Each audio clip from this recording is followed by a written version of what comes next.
Alright, have you ever wondered how the places you live shape the person that you become?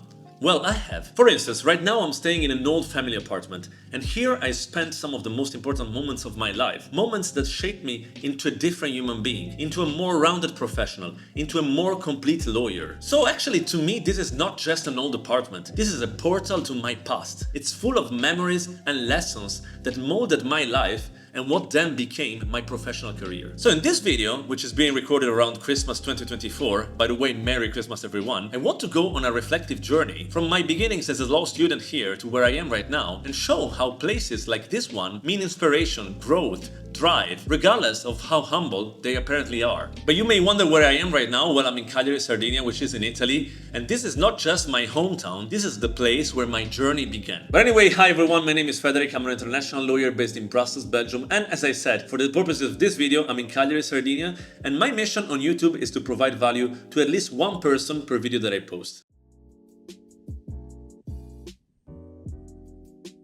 Okay, so about growing up here. Cagliari is nestled on this beautiful island which is Sardinia, and of course it holds a very special place in my heart. But growing up and studying here felt somehow like a paradox. I call it somehow the paradox of island life, because it can be at the same time grounding and also confining. Grounding because you feel very much grounded with the traditions and the social life of the city and the island. Confining because the island and the city necessarily are far away from anything, from anywhere, far away from the mainland, for instance. But I think it's precisely because of that living on the island nurtured and I think it's precisely because of that living on an island nurtured my curiosity to understand what's beyond the horizon. That feeling of isolation, that feeling of being far away from everything inspired me to dream big and to look for new horizons. And then moving on in life, I became a law student and I started studying at university, and I spent countless hours in this very apartment preparing for exams. And I will show you around in a few minutes, but the apartment is very old, the radiators don't work very well, the heating system is a bit broken, the spaces are a bit cramped, but this became my launchpad. And I think it's here where I began for the first time to understand and to look at law, but in general any subject you're studying in, not just as a topic, but as a bridge to connect with the wider world, to broaden my horizons. And it's here that I started understanding that I wanted to look at different cultures. I wanted to compare different legal systems across borders. I wanted to challenge myself to grow. And I think that Cagliari itself, my city, with its ancient traditions and international influences, was a constant reminder of the value of diversity. In fact, if you walk around the city, you will see a lot of Roman ruins, Spanish architecture, Sardinian traditions, and all of this blend all together is a constant reminder of the importance of embracing different perspectives. And I think the realization of all of that at one point, to me, really became the foundation of my ambition to work as an international lawyer, to work as an international professional.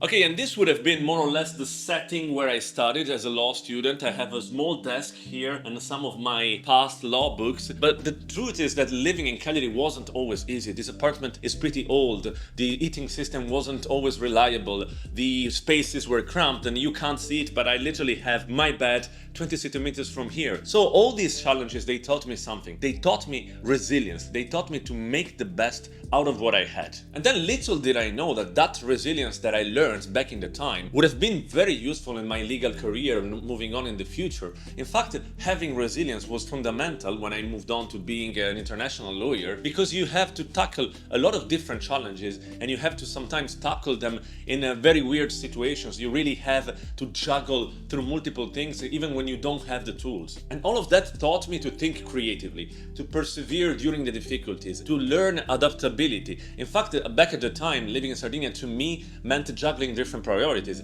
I was studying as a law student, but at the same time I was working part-time and doing many other things, and that taught me the lesson to be adaptable, which was very useful in my professional future. In fact, nowadays as an international lawyer, adaptability to me means that I can easily navigate different legal systems, that I can easily understand different different cultural nuances that I can adapt to challenges and also to last-minute requests. And he also taught me time management. In fact, in a small apartment like this, every corner became a workspace like this one. And I was also sharing sometimes the apartment with other people, so I had to make the most out of every little tiny space. And it also meant organizing my time efficiently. In fact, if someone else was in the apartment, as I said, I was sharing it from time to time with someone else, if they were in the kitchen, for instance, cooking something, there would have been noise and it would have been more difficult for me to prepare for exams. And this was a further challenge that I had to face from time to time. And I very much think that these time management skills, these organizational skills, are something that then became very useful in my current work. In fact, for instance, sometimes I have to juggle things across different time zones or across people having different perspectives or different origins, and that was something that I learned during those times. And last but not least, I think that a huge role was played by the Sardinian values and the Sardinian traditions. In fact, I think that the local community's emphasis on things like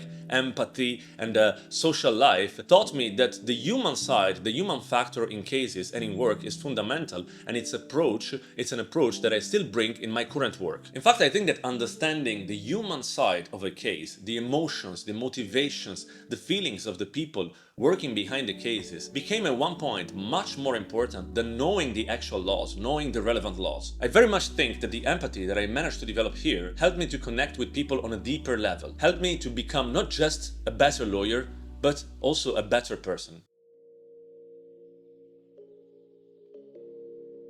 Okay, and then at one point it came a time when I turned from being a law student to being a professional. But if I think about my mindset back at the time, it was so different from where I am right now. In fact, back then I was full of doubts, full of uncertainties. I was always questioning myself whether I was good enough to become a decent professional, let alone an international lawyer. And I remember that my tools were very limited. A stack of books, unwritten notes. I didn't even have a laptop. I think I had my first laptop when I was 21 or 22 for my bachelor's dissertations, whereas now I have plenty of IT tools and whatever other resource I want. So looking back, every step I was taking felt like a battle against self-doubt. And it's crazy to think that now, 15 years later, as an international professional, I have access to all these modern video conferencing tools and other modern IT tools that I can use on a daily basis. And if I think about it, back in the time, it would have seemed almost impossible. It would have seemed crazy. And all those modern and IT tools have revolutionized the way that I practice law, the way that I work, but still nowadays, from time to time, I think that all those conveniences were simply not available to me. And so I have to be immensely grateful for the lessons that I learned in this place. I have to be immensely grateful for the fact that determination and creativity became my main values, for the fact that all those tools were simply not available, and I had to make the best out of that situation. And that had a huge impact on my confidence, precisely because I didn't have the tools, because I didn't have the resources, and I had to find solutions. I had to find solutions in every situation. I learned problem solving. And also because all of those challenges made me embrace uncertainty and mistakes. In fact, as a young law student, I was afraid of uncertainty and making mistakes. Now, as a more expert lawyer, I embrace them as opportunities. Okay, so the final question can be, what's the takeaway from all of this? The takeaway to me is that all surroundings, no matter how small, no matter how challenging they are, they can teach us life in profound ways. And to me, this place taught me adaptability, it taught me resilience, it taught me empathy. So to me, this humble place nurtured my curiosity to dream big and to look beyond the horizon. And I'm pretty sure that I would not be where I am right now in life had I not learned the lessons that I learned here. And to those who decided to watch the video thus far and who are feeling doubtful or uncertain about their path, feeling stuck in life and questioning themselves about many things, about whether they are going to make it in life, I would say, remember that all the challenges that you're facing are shaping you for the future, and they are a unique chance to grow. So I would also say, embrace the challenges of your present, regardless of how uncomfortable they may seem. And also remember that if you're pursuing a dream, you don't have to be afraid to start small. Even the humblest beginnings can lead to extraordinary journeys. And if all of this resonates with you, I would like to hear it in the comments. How has your environment made you grow? How has it shaped your ambitions? And if you're curious to know how I went from small town lawyer to international lawyer, you can watch it in the video right here. Thanks a lot for watching, and if you enjoyed this video, please like, comment and subscribe to the channel. It would help me very much in my YouTube journey. To the next one, peace!